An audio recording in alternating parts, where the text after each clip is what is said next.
Ibinabo was the kind of woman who would walk into a room and silence everyone, not because of what she said, but because of the way she carried herself. Her nails alone had their own presence, long, sharp, brightly polished, in hot red today, wine tomorrow, gold glitter the next.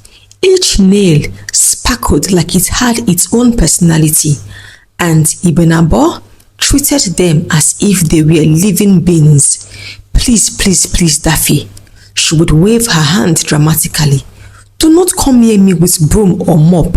These nails are international citizens. They cannot be reduced to village work. Daffi, her husband, a hard-working banker with a tie permanently strangling his neck and stress written on his forehead, would sigh. He loved his wife dearly, her beauty, her confidence, the way she walked into church on Sunday like the first lady. But her refusal to lift even a spoon in the house was draining him.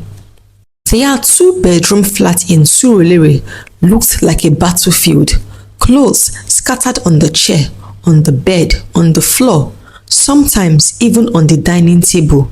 The sink, a graveyard of plates, the bathroom, soap wrappers everywhere, and the fridge, occupied mainly by leftover pizza boxes, Chinese takeout cartons, and Coke bottles.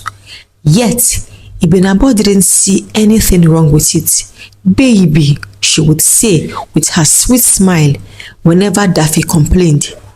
This is the life of sophistication. House chores are for housemaids, not for queens. Have you ever seen Beyonce washing plates?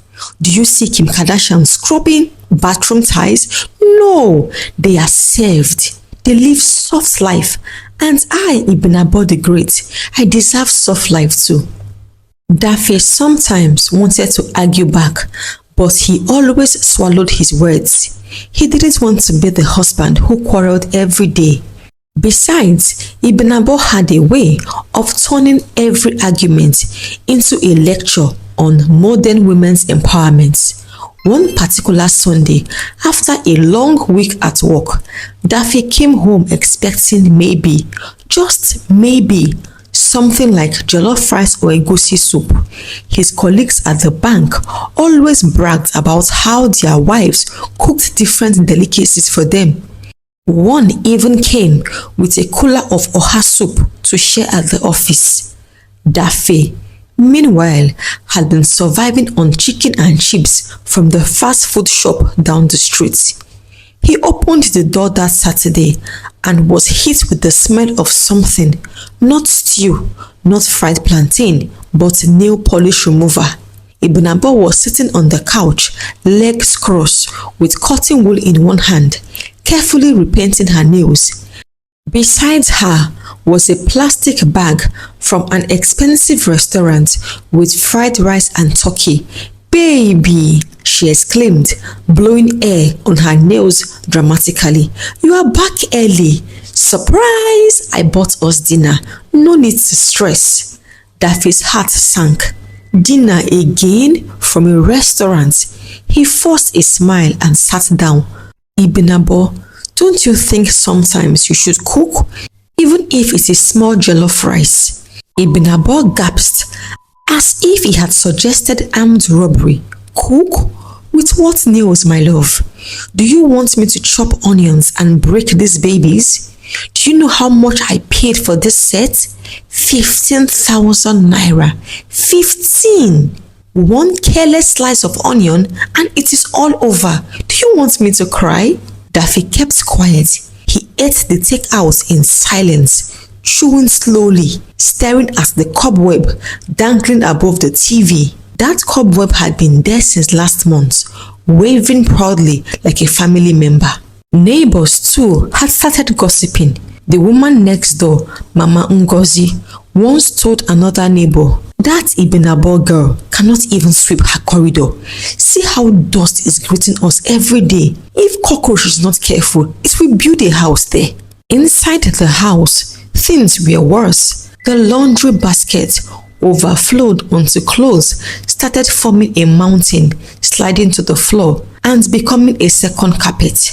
The toilet sometimes looked like a war zone, yet Ibn Abbas would walk past, spraying expensive perfume to mask the air, declaring, "Problem solved." Daffi, poor man, was trapped. He sometimes wore crumpled shirts to work because ironing was not part of Ibn Abbas' ministry. He even started sending clothes to the dry cleaners more often, cutting his transport money just to survive. The final straw came one evening when Daffi came back tired, stomach rumbling like thunder. He saw Ibn Abbas on the couch again, this time scrolling through Instagram and laughing loudly at a comedy skit. "Baby, did you cook?" he asked weakly, already knowing the answer. Ibn Abbas looked up, her nails freshly painted sky blue. "Cook? No, I ordered pizza. It should be here in 15 minutes. Don't worry, I even added extra cheese. You will love it." Daffi slumped on the couch beside her, covering his face with both hands. He didn't even want extra cheese. He wanted bitter leaf soup. He wanted pounded yam. He wanted a wife who at least attempted, but he loved Ibn Abbas too much to shout. Instead, he kept quiet, his heart heavy. Meanwhile, far away in the village, a certain woman was beginning to hear things. Mama Daffi, his mother, the disciplinarian with an iron fist, had gotten wind of her son's silent suffering. Mama Daffi, a tall, broad-shouldered woman with eyes sharper than a razor blade, sat on her bamboo chair, fanning herself with a raffia fan. She was a woman who commanded respect, a woman who believed discipline was the backbone of every home. She had lived long enough to know when something was wrong with her child.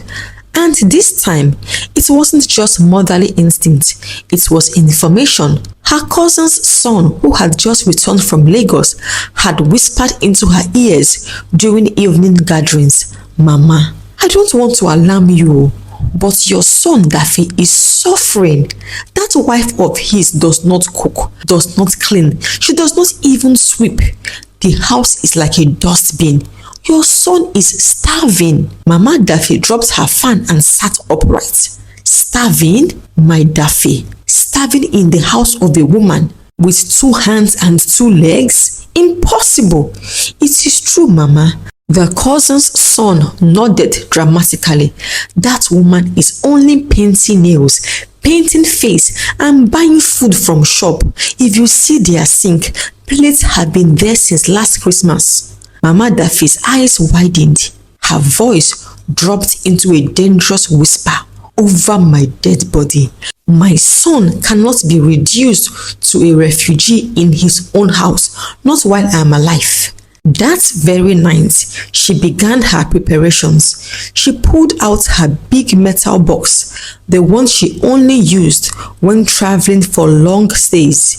Inside, she packed wrappers, head ties, her Bible, and most importantly, her weapon of mass correction, a long, well-polished cane. She had nicknamed it Corrector. By morning, she tied her wrapper tighter than usual, wore her black flat shoes that could never get tired, and announced to her neighbors in the village, "I am going to Lagos. I am going to see my son. I hear his wife is behaving like a Hollywood star. Me, I will show her that I am a Nollywood star." The neighbors clapped and cheered. Some shouted, "Mama Daffi, show her Pepe." Others said, "Bring back our son's dignity." And with that, she boarded the bus to Lagos, sitting with her cane across her lap like a soldier with a rifle. Meanwhile, in Lagos, Ibn Abbas was at home, reclining on the sofa, sipping cold juice and watching a reality show. She had just finished repainting her nails bright yellow with sparkles. The house was in chaos as usual, dirty laundry everywhere, empty cartons of pizza stacked on the table, and a faint smell of rotten tomatoes escaping from the dustbin. When the knock came on the door, Ibn Abbas barely turned her head. "Who is that? Come in, the door is open." The door creaked open, and there stood Mama Daffi in all her glory. She entered the living room like a general walking into enemy territory. The first thing that hit her was the smell, a sour mixture of spoiled food, dirty socks, and air freshener fighting for dominance. Mama Daffi froze at the doorway, her eyes scanning the room. She saw cobwebs waving at her from the ceiling like long-lost relatives. She saw plates piled so high in the sink that they looked like a mountain. She saw Daffi's shirt hanging on the standing fan as if it was drying itself. And then she saw Ibinabo cross-legged, long nails sparkling, sipping juice, completely unbothered. For a few seconds there was silence. Then, in a voice that shook the walls, Mama Daffi thundered, "Blood of Jesus, is this a home or a refuse dump?" Ibinabo nearly choked on her juice.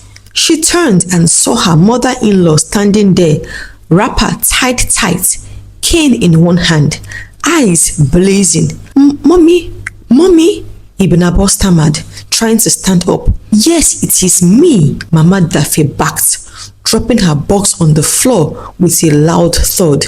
"It is me, the mother of the man you have turned into prisoner of hunger. The mother of the man you are starving with pizza and fried rice. Daffi's mother has entered this house today." Ibinabo forced his smile, her eyes darting nervously to the cane. "Ah, Mommy, welcome. You didn't tell us you were coming. If I told you, would you not have cleaned the house and deceived me?" Mama Daffi snapped. She dropped her cane on the table and walked around the living room, inspecting everything like a detective. She touched the TV stand. Her hand came away brown with dust. She checked the curtains. Dust flew into her face. She opened the fridge. Take out boxes, spilled out like refugees. She shook her head, muttering loudly, "This is not a house. This is a shrine for laziness." Just then, Daffi returned from work, carrying his briefcase. He froze at the door when he saw his mother's box. His heart skipped. He knew what that box meant. "Mama?" he whispered. "Yes, it is me," Mama Daffi boomed, spinning around to face him. "Daffi, my son, you did not tell me that you have been turned into an orphan in your own marriage. What kind of wife is this that cannot even sweep ordinary corridor? Look at cobwebs greeting us." Daffi opened his mouth, but no words came out. Sweat gathered on his forehead instantly. Ibinabo tried to defend herself.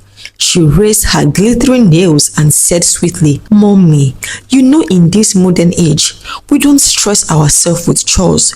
We buy food. We hire help.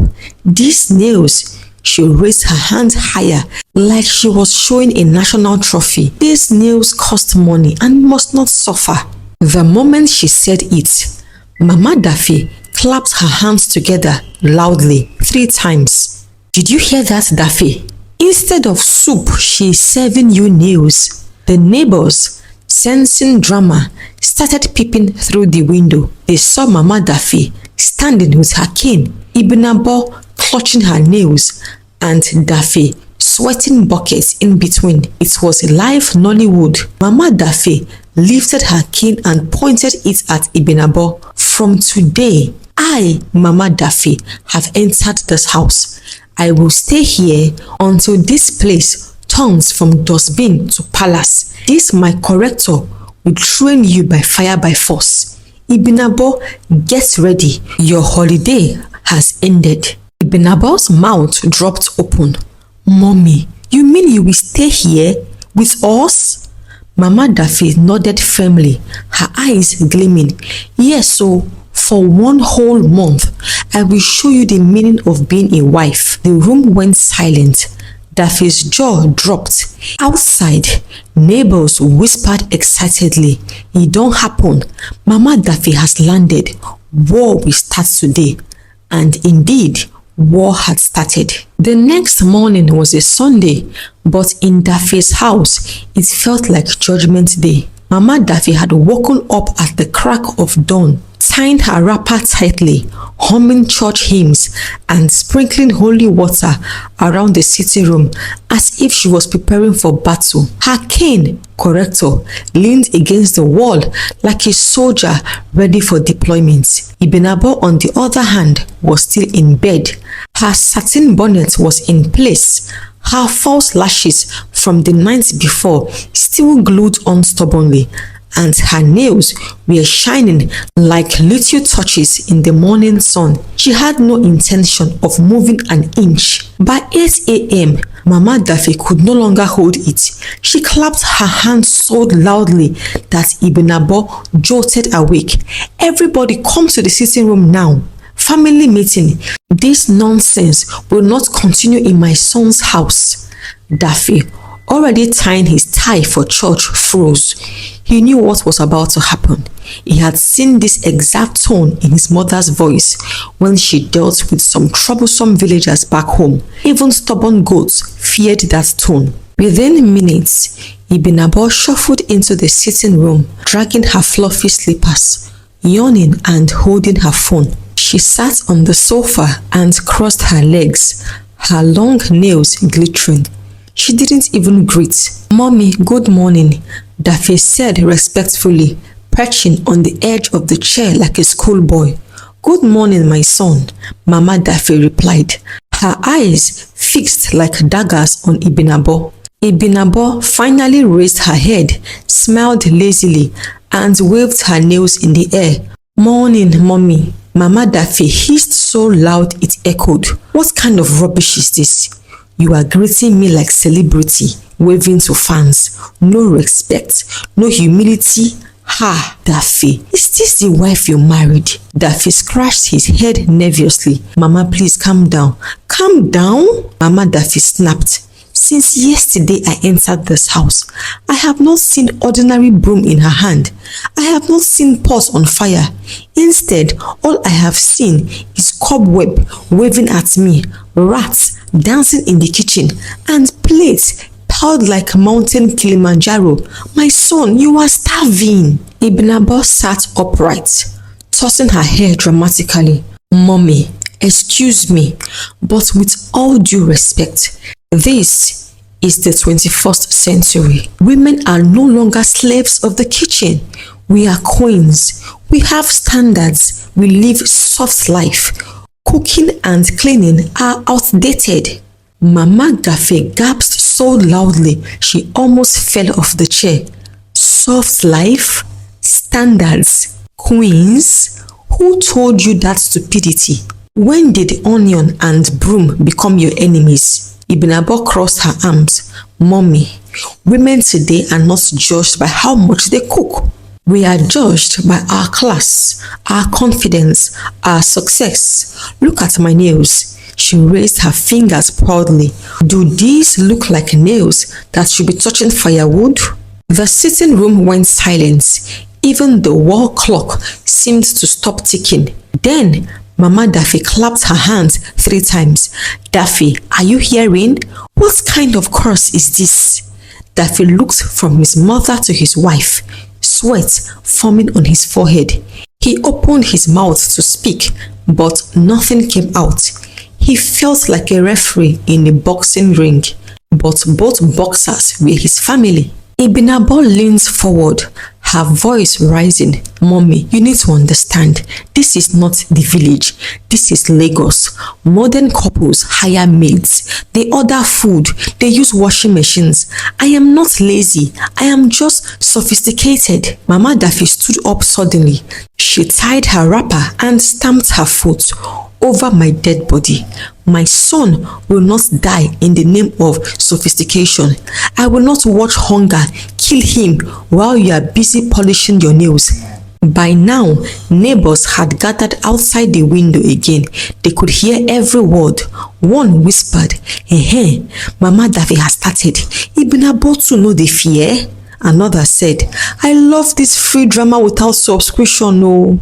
Inside, the tension was building like thunder before heavy rain. Daffi tried again. Mama, Ibinabo, please, let's not shout. Keep quiet. Both women shouted at the same time. Daffi sank into his chair, defeated. Mama Daffi pointed at Ibinabo with a trembling finger. Listen to me well. From today, I am staying in this house. I will not go back to the village until I see with my 2 eyes that you, Ibinabo, have become a proper wife. Do you hear me? Ibinabo's jaw dropped. Stay in this house? For how long? As long as it takes to train you into a proper wife, Mama Daffi declared, raising her cane in the air like a sword. By fire, by force, you will learn to cook, to clean, to wake up early, to respect marriage. I did not carry Daffi in my womb for 9 months, suffer in the farm, sell palm oil, train him in school, only for you to turn him into a prisoner of pizza. Ibinabo gasped as if struck by lightning. Mommy, that is invasion of privacy. You can't just… I can! Mama Daffi shouted, this is my son's house and I am his mother. If you like, call police. If you like, call United Nations. I, Mama Daffi, have come to restore order. At that moment, the neighbors outside erupted in whispers and giggles. Ibinabo sat back on the sofa, completely stunned. Her nails trembled as she touched her forehead. She couldn't believe what she was hearing. An indefinite stay with this woman, Daffi, caught in the middle, could only pray silently in his heart, God, let this cup pass over me. But God was not listening. The war had just begun. The next morning was the official start of Mama Daffi's boot camp for proper wives. The time was 4:30 a.m. Lagos was still dark, crickets were still singing, and most neighbors were deep in sleep. But inside Daffi's flat, Ibinabo was curled up in her bed, hugging her pillow like a baby, when a sudden splash of cold water landed on her face. She screamed and jumped up. Jesus, what is this? Who is this? Who is pouring me water? At the foot of the bed stood Mama Daffi, wrapper tied firmly, cane in one hand, empty bucket in the other. Her eyes blazed like torchlight. Get up, lazy wife. Do you think marriage is a beauty contest?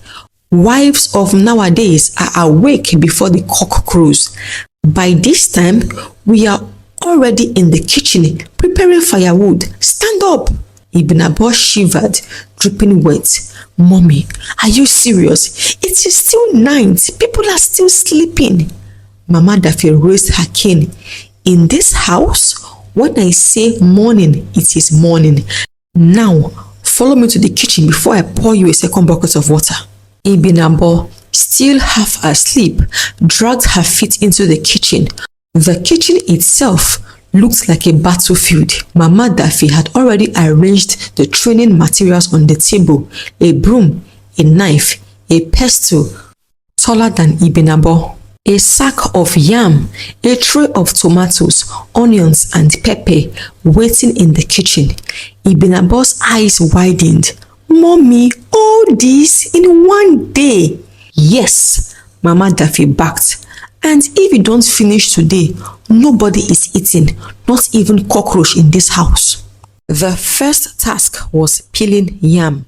Mama Daffi dumped 2 big tubers in front of Ibinabo and handed her the knife. Ibinabo picked it up gingerly, holding it like a pen, her nails curving dangerously over the handle. She made one attempt at slicing the yam. The knife slipped, scraped her nail, and a tiny corner broke off. Ibinabo screamed like she had been stabbed. My nail! My beautiful nail! She dropped the knife and held her hand in the air dramatically, running to the mirror in the parlor. Mommy, see, it is broken. This is why I don't touch yam. Mama Daffi shook her head in disbelief. So yam is now your enemy? Small scratch and you are shouting like somebody shot you. In my time, we peeled yam until our fingers turned white. You better sit down and continue before I use my corrector to adjust your brain. Reluctantly, Ibn Abba returned. She tried again, this time peeling tiny bits like she was peeling banana. The yam pieces looked so rough and tiny they could pass for puzzle pieces. Mama Daffi snatched the knife from her, peeled one whole tuber in 10 seconds flat, and slammed it on the table. That is how a wife peels yam. You are peeling yam like someone brushing eyebrow. Ibn Abba sighed, already exhausted. Next came pounding. Mama Daffi boiled the yam, poured it in the mortar, and handed Ibn Abba the pestle. Ibn Abba looked at it with horror. Mommy, this thing is taller than me. How do I even lift it? Lift it with your destiny, Mama Daffi shouted. Come on, pound. Ibn Abba struggled to lift the pestle with her long nails sticking out like claws. She brought it down once. Boom! The pestle bounced back, nearly knocking her chin. She staggered backward, screaming, Mommy, this is dangerous. This is how people die. Mama Daffi snatched the pestle, swung it like a feather, and pounded the yam with speed and rhythm. Ibn Abba sat on the stool, wiping imaginary sweat, whispering, I didn't sign up for this marriage Olympics. After pounding, Mama Daffi pointed to the sitting room. Now, sweep this place, everywhere, from corner to corner. Let me see if you are truly a woman. Ibn Abba, refusing to remove her high heels, picked up the broom and began sweeping in slow motion, bending slightly like she was in a fashion show. Within 5 minutes, the broom snapped in half. Ibn Abba gasped, See now, the broom broke. My weight is too much for village tools. Mama Daffi held her head in both hands. Ha! What kind of daughter-in-law did I carry into my household? Even broom is rejecting you. The neighbors outside burst into laughter. Ibn Abba hissed, dropped the broom and walked away. The final task of the day was frying stew. Mama Daffi brought out a pot of palm oil, tomatoes and pepper. She placed the pot on the stove and said, Now fry. Let me see if at least you can cook small stew. Ibn Abba reluctantly approached. She poured the oil into the pot and turned on the stove. As the oil heated up, it began to sizzle. Suddenly, a hot drop of oil jumped and landed on Ibn Abba's wrist. She screamed as if fire had consumed her whole body. Jesus, fire! Fire! Mommy, help me! She ran out of the kitchen, waving her hand wildly, almost knocking down the TV. Mama Daffi calmly lowered the fire, stirred the stew and muttered, So this is the person that married my son, Chineke God. Why me? By the end of the day, the kitchen was a mess.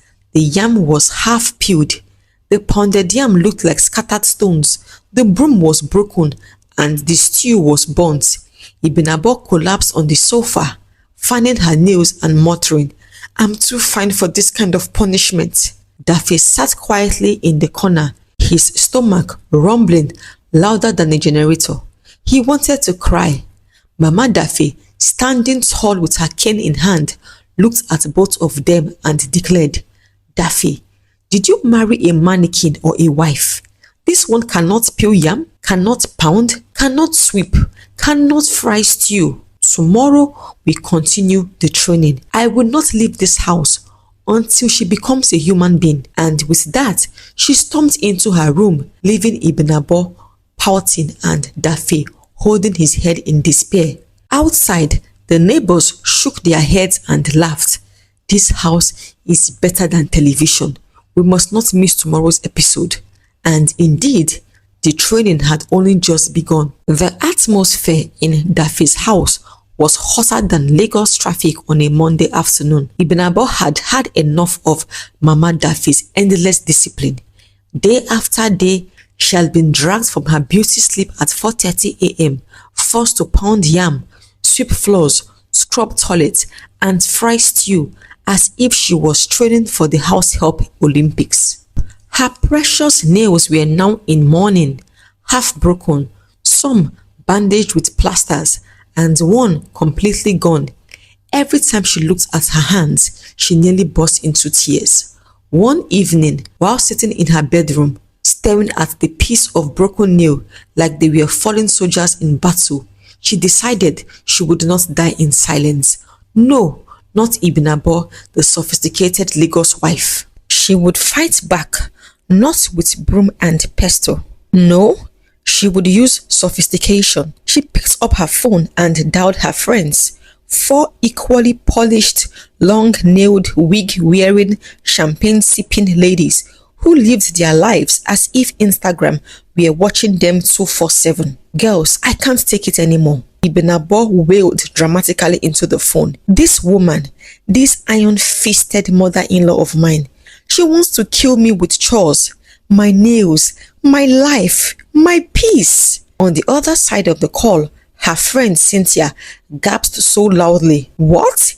A whole you, Ibinabo? Chai, no, we cannot allow this. Yes, so, Ibinabo snapped, pacing the room. I have been humiliated enough. It is time to show her that sophistication is power. She thinks cooking and scrubbing toilets is greatness. We will show her that real queens don't touch brooms. By the time the call ended, a plan had been hatched. A glamorous gathering at Ibinabo's house. Her friend would come in full force, high heels, wigs laid, makeup sharp, champagne bottles in hand. Together, they would overwhelm and intimidate Mama Daffi with class, grace, and sophistication. The next Saturday morning, while Mama Daffi was in the backyard peeling yam with the precision of a soldier cleaning his gun, a convoy of sleek cars pulled up in front of the house. Their honking alone shook the entire compound. Neighbors rushed to their windows. The first to step out was Cynthia in her 6-inch heels, wearing a glittering gown that screamed, I am expensive, don't touch me. Next came Pamela, adjusting her 28 inches bone straight wig, followed by Ngozi in an oversized designer sunglasses, and finally Sonia with a tiny handbag that looked too small to even hold a toothpick. They marched into the house like a squad of beauty queens, hips swaying, nails sparkling, and perfume filling the air so strong that even the house gecko sneezed. Mama Daffi turned from her yam and froze. Her eyes narrowed. Jesus Christ of Nazareth, who are these masquerades entering my son's house like this? Ibinabo, who had been waiting for this moment, ran forward dramatically to greet them. My darlings, you came? She hugged them one by one, parading them before Mama Daffi like trophies. Mommy, Ibinabo said sweetly, turning to Mama Daffi, meet my friends. We are the women of the new generation.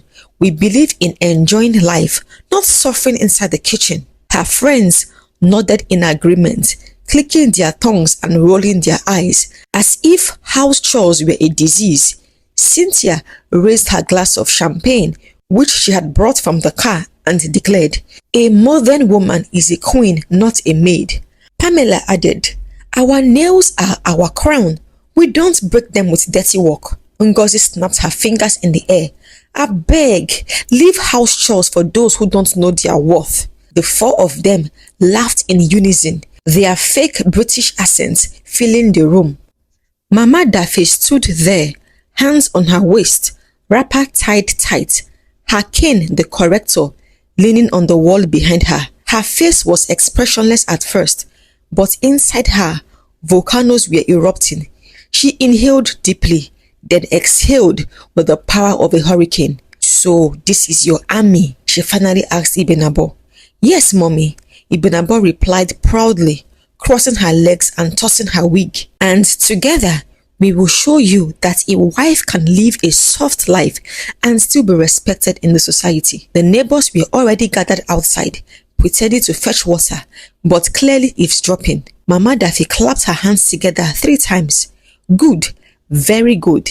Then let us see who is right. If you believe wives are for enjoyment, and I believe wives must work, then we shall settle it today, once and for all. Ibn Abba blinked. Settle? How? Mama Daffi raised her cane, the corrector, and started flogging the army Ibn Abba had brought. They ran and forgot their heels. Mama Daffi chased one to her car that her wig fell off while driving away. The neighbors burst into cheers and laughter. Ibn Abba wanted the ground to open and swallow her. Her plan had backfired spectacularly. Not only was she humiliated, but her mother-in-law had just gained legendary status in the entire neighborhood. The humiliation of that day lingered like pepper in Ibn Abba's eyes. For 3 whole days, she barely came out of her room. She replayed the scenes in her head over and over again. Cynthia almost breaking her waist while running from Mama Daffi. Pamela running and holding her wig as if demons were chasing her. And Ngozi running with one leg of her shoe. Worst of all, the neighbors' laughter still echoed in her ears. Every time she stepped outside to pick something from her car, somebody would burst into laughter. Daffi, meanwhile, was torn between sympathy for his wife and secret admiration for his mother. On one hand, he could see Ibn Abba's pride had been crushed. On the other hand, he hadn't eaten a proper home-cooked meal in years, until Mama Daffi arrived and turned the kitchen into a paradise of soups and stews. His stomach had never been happier. One Sunday morning, something unexpected happened. Daffi was getting ready for church when a strange heavenly smell floated from the kitchen. At first, he thought maybe his mother was already preparing lunch, but when he entered, he nearly fainted. Ibn Abba, his sophisticated wife, queen of wigs, defender of nails, was standing in the kitchen wearing an apron. Her wig was tied up in a scarf, her nails cut short and filed, and in front of her was a bubbling pot of vegetable soup. Daffi rubbed his eyes like a man seeing a vision. Ibn Abba, is this you? Yes, she muttered without looking up as she stirred the pot carefully. Don't just stand there, pass me the salt. Daffi almost dropped the salt container. His wife, the same woman who once said salt was too harsh for her skin, was now commanding him to pass it for cooking. This was history. When Mama Daffi walked in a few minutes later, she stopped dead at the door. Her jaw dropped. My daughter-in-law in the kitchen? Yes, mommy, Ibn Abba replied softly. I decided to try. Mama Daffi didn't believe her eyes. She blinked several times, even rubbed her eyes with her wrapper. But the sight didn't change. Ibn Abba was still cooking, not scrolling through Instagram. From that day, little by little, Ibn Abba began to change.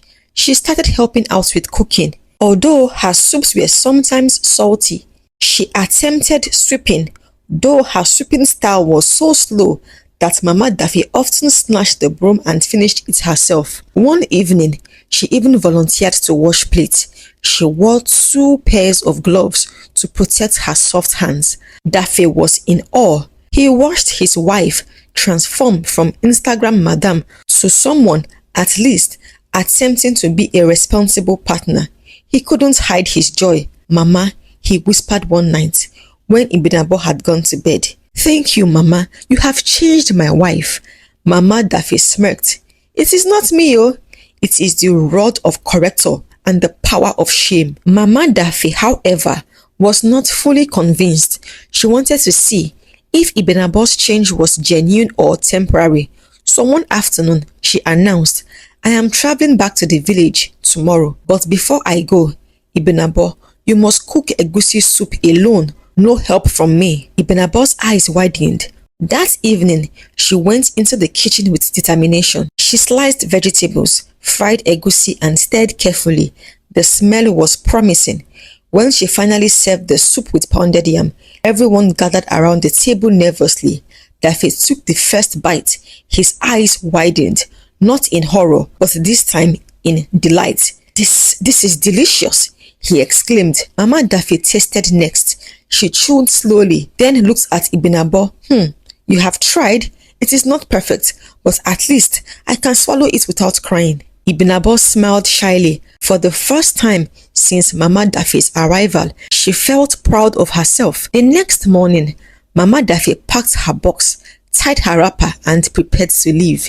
Ibinabo hugged her tightly at the gate. "Mommy," she said softly, "thank you. You opened my eyes.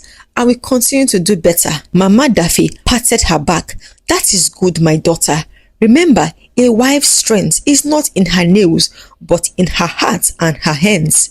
The neighbors gathered to wave goodbye as Mama Daffi's bus drove off. Peace finally returned to the house.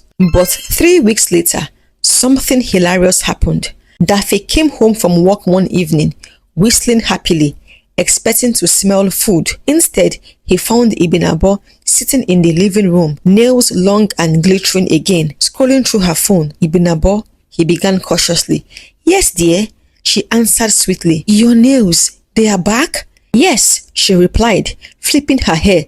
"But don't worry, I have balanced it now. I hired a maid for everyday chores, but I will still cook for you as my husband to prove I still know how to." Daffi opened his mouth to argue, but stopped when the smell of stew floated from the kitchen. True to her word, Ibinabo had already prepared dinner before the maid went home. That night, as they sat at the table, Daffi looked at his wife and shook his head. "This woman will not kill me." And somewhere in the village, Mama Daffi sneezed suddenly. She didn't know why, but she muttered to herself, "That my daughter-in-law is up to something again. Anyway, I know she has changed." She continued her walk. And so, Ibinabo found her balance, long nails and soft life, but with a sprinkle of responsibility. Mama Daffi became a legend in the neighborhood, and Daffi finally enjoyed both food and peace. If you enjoyed the story, then I am certain that you will enjoy the next story showing on the screen right now. Please click on the thumbnail and watch the next story. Please support me by liking this video, share with your family and friends, and subscribe to my channel. See you in my next story. Bye.